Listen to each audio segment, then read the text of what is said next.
difference between blind risk and calculated risk. That's really where the board comes in.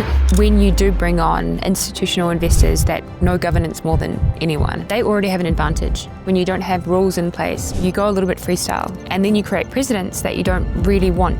If we actually had a set of rules that illustrated what to do in certain situations, we would have probably been a lot more efficient. One thing that the board helps us with is... You're listening to The Chair. I'm Najia, and this space is where governance meets ambition. Today's chair is Genna, a global entrepreneur whose journey from bold ideas to international success. It challenges our understanding of leadership and growth. I've known Genna for 12 years now, and every time we speak, I leave with amazing new ideas and a boost of courage. Let's dive in. I'm super happy to welcome you on this podcast, Genna. Thank you for having me. We've just realized that we know each other since 12 years. Yeah, it's been a long time already. So I saw Tada Web growing, and I saw the amazing story that you built, in fact. Can you share your entrepreneur journey and the story behind this success? Yeah, sure. So I never really wanted to be an entrepreneur. I was studying law and psychology in New Zealand, and I got working on what I thought was a project to basically bring solar energy to the Marshall Islands for the first time. So a remote group of islands in the middle of the Pacific. And it was funded by the US government to bring street lighting and refrigeration to island nations that had never had it before. So I thought, okay, great, law school project. I'll do my best, so I'll work on it. And after working on that project, we actually discovered that the amount of violence in the streets, the amount of time we could, keep food in the fridges, extended less violence. And I thought, wow, the work that we can do, we can actually bring about significant impact. So it was that kind of moment there where I thought, okay, maybe I don't really want to be a lawyer. Maybe I do want to do something that can bring more impact. And so went off to Brussels, started my master's degree, and then kicked off with Tada at the same time, whose mission is to really empower the human approach to information gathering online. So just as a human gathers information, we provide a technology that enables our analysts to capture open source intelligence in a way that's never been captured before. So, the mix of psychology of those projects all coming into one area, it was kind of like the perfect storm for, the years of hard work to building Tada now to over 100 employees with offices all around the world. Wonderful. And you know that this podcast is all about governance. So I want you to share your first experience, with governance. And I think I'm not disclosing a secret if I say that when we met 2 years ago, and you said to me something like, I think I've lost many years because of the lack of governance. Can you explain that? Yeah, sure. So even now with my role in Pulse, right? So we're interacting with the early stage startups all the time, and a lot of the feedback is governance. Oh, no. We don't need governance. That's for bigger companies. That's way too complicated. We are fast. We want to build things. Governance is slow. We don't want to get involved in that. And so I guess what the flipping point for us was, when you do bring on investment and you bring on institutional investors that know governance more than anyone, right? They already have an advantage. And why I probably made the comment of lost years is that because when you don't have policies in place, when you don't have rules in place, you kind of, you go a little bit freestyle, and then you create precedents that you don't really want to create. And so then you find yourself diverging all over the place.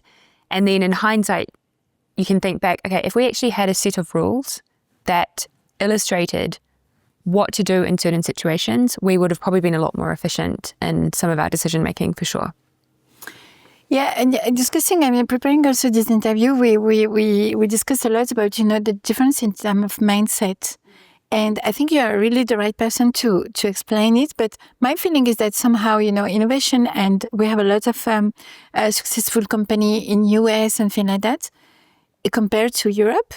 And one of my, we can say, analysis is that the lack of governance in Europe, the lack of legal, we can say, documents and things like that, and even the mindset, is completely different. Do you share the same? Can you compare? Sure. So we started in Luxembourg, we grew to France, and then UK, and then the North America. And I think in the beginning, it was a lot around, Luxembourg was still kind of emerging as a startup player when we started. And so there wasn't really clear rules, if you want. And at the time we thought it was good because we thought, okay, we can be creative, we can, take on any kind of approach, we can do that. And then as the team grew and as we got into UK even, suddenly the need for more structure, more sort of understanding over decision making, more policy. And when I talk about policy, my key philosophy is don't create policy for policy's sake. Create policy when there's a need to create policy. So I really went into it with that mentality. But now we've been in the US for 2 years, and I fully agree with you. I think the difference in mentality between the US and Europe is just very different. US is very structured in the sense that there is a rule for everything. There is a contract. There is sound legal advice. There is a way of doing things. There is a structure that you have to embark upon. And I mean, it might appear quite rigid in the beginning for a lot of founders, but at least everything is clear, and the rules of the game are in front of you, and you can predict where you're going and you understand what you're signing up for. Whereas Europe, you kind of, you can fall into the mentality of, okay, well, we'll just do it this way because, it feels right. Yeah. But definitely, I fully agree. I think there is a big difference in mentality between the ocean. Genna, you said that your first business angels signed on a serviette. The contract. Exactly. And that's a great example, right? And I think even though we hear the stories in the Silicon Valley of similar kind of things, but, I feel Europe as a at least from my experience, right, has been a lot more driven by gut feeling and emotion, and it feels like the right thing, and so let's just pursue. And that's good. Mm-hmm. But there comes a time where you need to make sure that those decisions, gut feelings, they're also backed up by structure. Because if you truly want to scale, and if you truly want to bring on the right institutional investors, you have to have that solid foundation for growth. And then, how did you appoint your first board, and who was on your first board? Because that's also a big challenge for founders, And when did you took the decision to have a board, and how this came? I think we went into the mentality of Tara of we don't know anything and we need to ask everyone everything. And that was great because we were really fortunate to have a really great network around us of really experienced people. And so our board kind of came, I think we had a sort of ad hoc advisory board in the very early days for a while where, okay, if we knew we needed to ask advice on finance or on investment or on tech, we knew who to go to. So there was that kind of ad hoc group in the beginning. And then once we raised our first kind of angel round, there's the angels and the early stage investors. They say, okay, well, we want to be on the board. We kind of knew what a board was for, but we said, okay, great. Obviously having those kind of meetings and having a board, but it really came about through the first investment. What qualities and what was your first request to the board? How did you feel that it really created value for you? Yeah. So before we even got to the board, I think choosing the people around us and choosing the investors was really important because we were a technology company that spent the first 2 or 3 years building the technology. We didn't focus on customers, right? And that you hear that now and, you just, no, you need to monetize early. So we brought people on board that were firstly super passionate and really believed in the technology we were building. Okay. And we also brought on people that believed in the future and believed in guiding us with regard to customers. So that was really the criteria, and it still is today. People that buy in on our mission and believe in what we're doing, but are willing to guide us. So what I see sometimes is board members, they come in, they think only financials. How am I going to get my return on investment? I don't mind how you do it, but get me my return on investment. That was what we didn't want. So that was really the key criteria is, okay, you have to believe in the mission, you have to believe in the technology. What about their background in terms of entrepreneur? Yeah, so we're really lucky with our first sort of private investor. I mean, he's a incredibly experienced but very human investor that spent a long time in finance but was super curious about technology. And so having his input from the beginning, we wouldn't be here without his sort of experience in helping us. And what about how did you feel supported? As I know that you are not a CEO, but a chief data web officer. So I can kind of compare it to a CEO. Yeah. But did you feel supported by him or by the board in general? Yeah, I think the way in which our board has evolved has changed a lot over the years.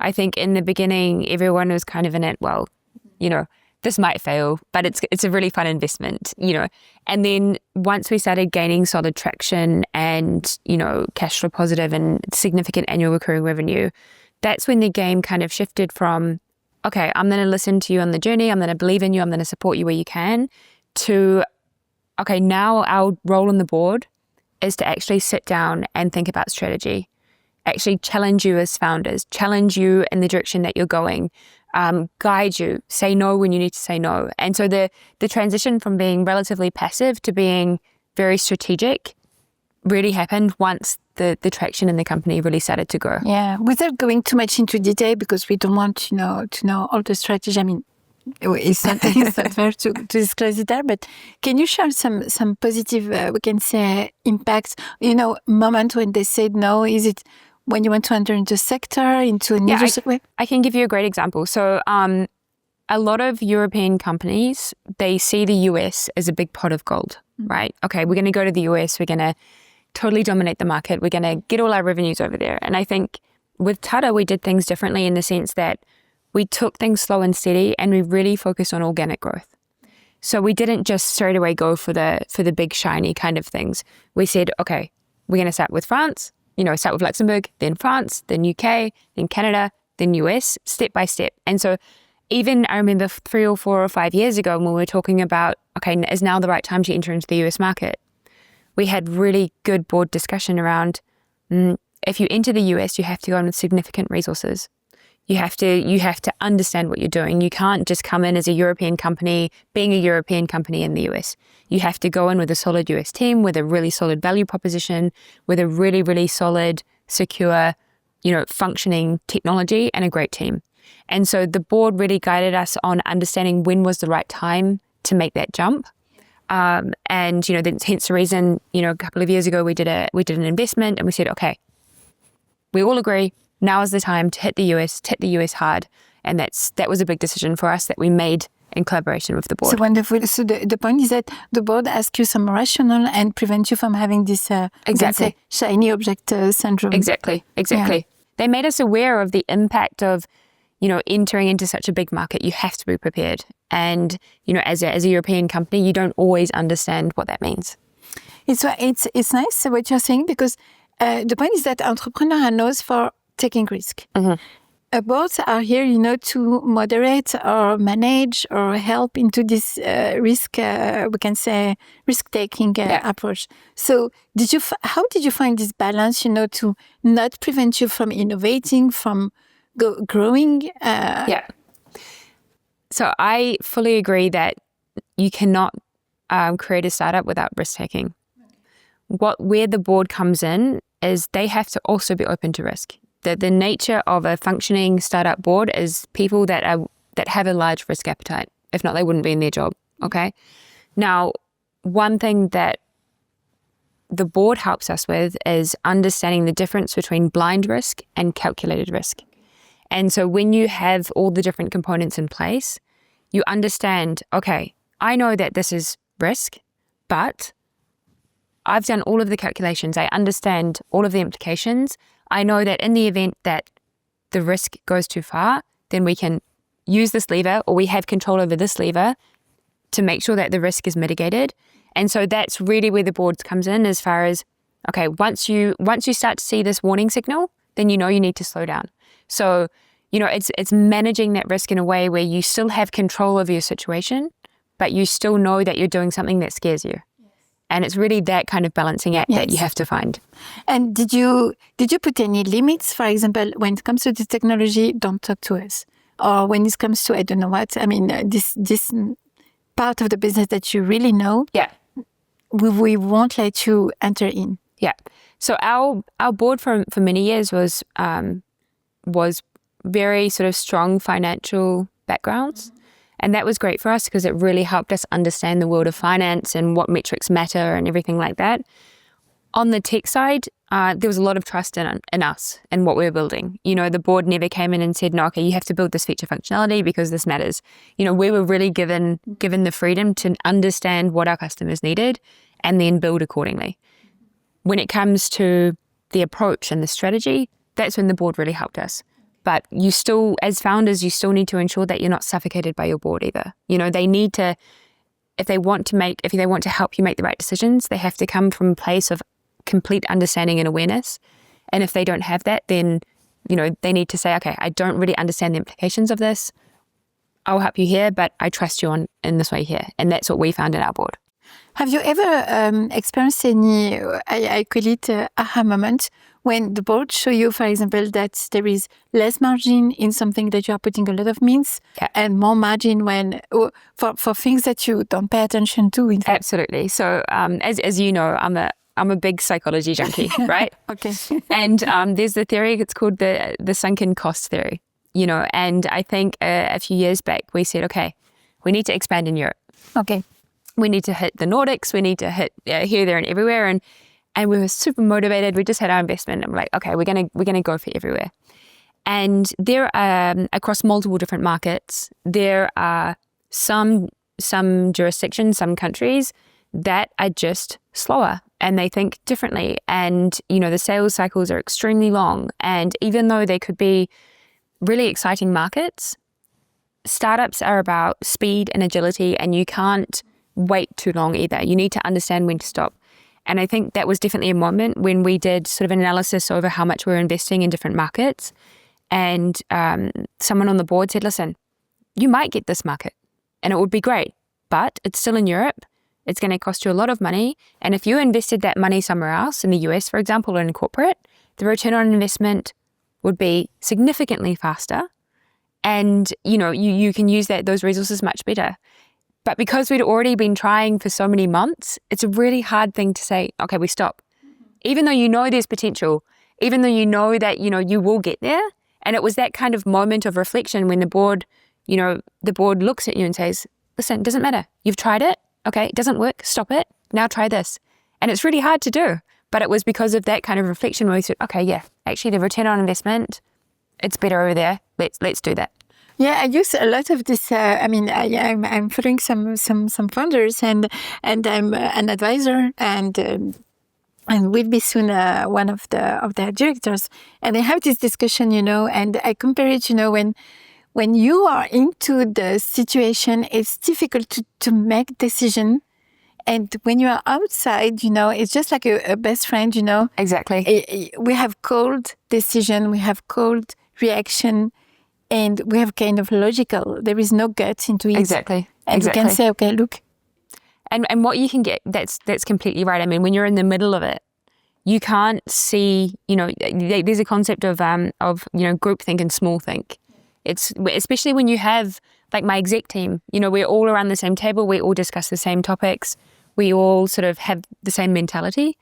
And there's sometimes moments where you need that external kind of voice to say, guys, does this really make sense? You know, is this really the right strategy? Yeah. And then you kind of go, okay, I didn't see it from that way. Okay, I get it now. And at least it's another kind of, parameter to put in the formula. I'm sure that you had also experienced any some crisis. I mean, so how your directors help you to navigate any crisis? I mean, startups is, I think it's Ben Horowitz that says it's either, euphoria or depression and nothing in between. You know, it is that journey of just, extremes, right? Yeah. And I think there's always times when, we're sort of lucky in the sense that we have long-standing customers that have contracts for multiple years, and we have a really good relationship. So we have that predictability of our revenue, which is really important. But I'm thinking back to things like COVID, for example. And, as a founder, I've always been an advocate for our culture, working together, having the fun together. And suddenly when we're faced with the fact that we can't be in the office as a company that is so dedicated to being together in the same place, it was terrifying, and that was a time where we did call on our board and we said, hey guys, we have to get our customers through going and talking face to face. We get our best ideas through the team going into meeting rooms or, going out for lunch and having good conversations. This is scary. And, it was that moment of sort of sitting down with the board and saying, guys, you're not the only ones going through this. Okay. This is everyone right now is going through what you're going through. Some people are more prepared. Some people are just like you. They're not prepared at all. What we need to be now is we need to keep calm. We need to, one of the core values as well is always hacker mentality, always being able to find a solution and innovate and start taking calls with customers remotely. And we onboarded customers in Canada even for the first time because, without traveling to them. So in the end, it was a good thing. It taught us that we could be a lot more adaptable than we thought we could be. But it was the moment of sheer panic where we say, okay, guys, we need a board meeting. We need to talk about this. And it was like, keep calm. We got this. Yeah. Let's find a solution. What I hear there, Genna, is that from a board perspective, again, because we are involved in so many companies and really often, it's global, we can really see other experience and share with the funders what's going on the other side, without disclosing, of course, confidentiality or whatever. Yeah. But we bring there this view from many, many companies and on top of it, the experience, as well. So I'm going to take my Tata hat off now and I'm going to put my Pulse hat on. Yeah. Because we sat down with, our board of Pulse is, some really experienced, amazing founders. And our mission is to be the voice of the startups. And one thing that we noticed was when we sat down and brainstormed, what is the most valuable thing we can give to founders? What helped us during that journey? And it was really that moment where we don't know what to do and we can pick up the phone and we can call someone that had been through the same journey, but a few years in advance.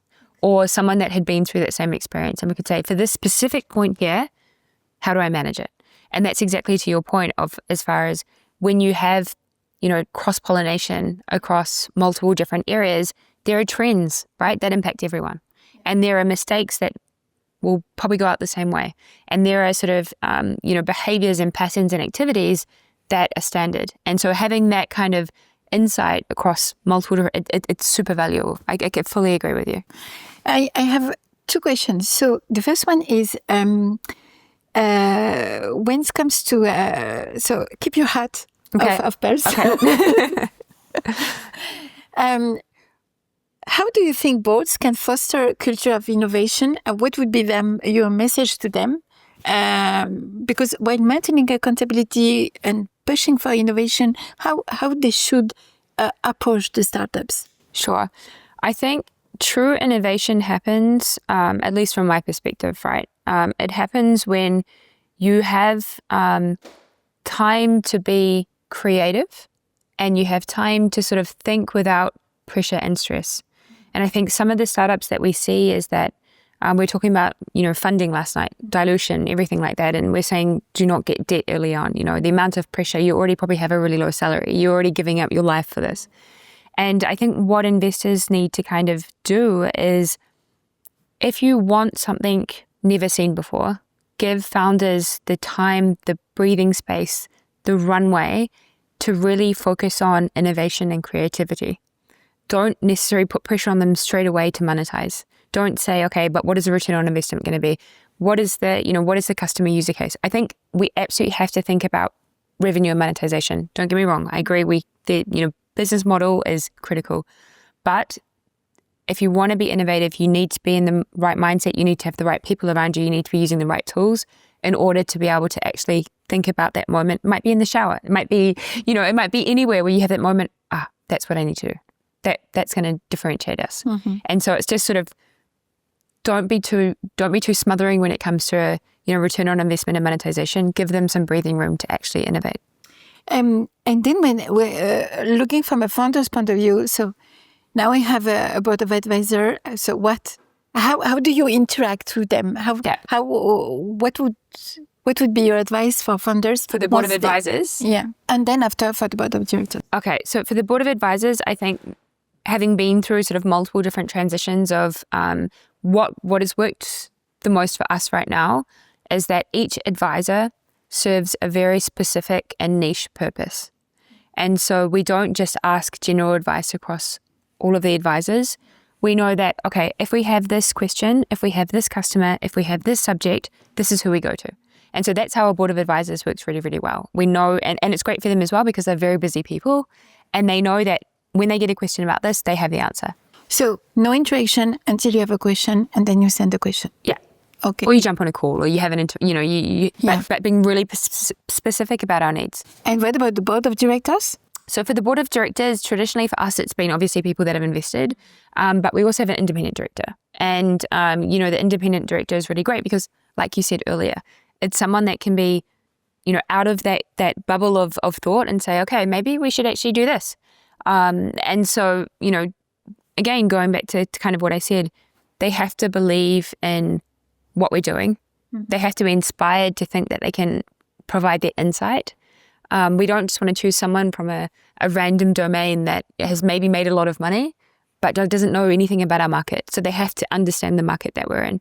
And they have to want and want to create the ambitious goals that we've set out for them. And they want to help us.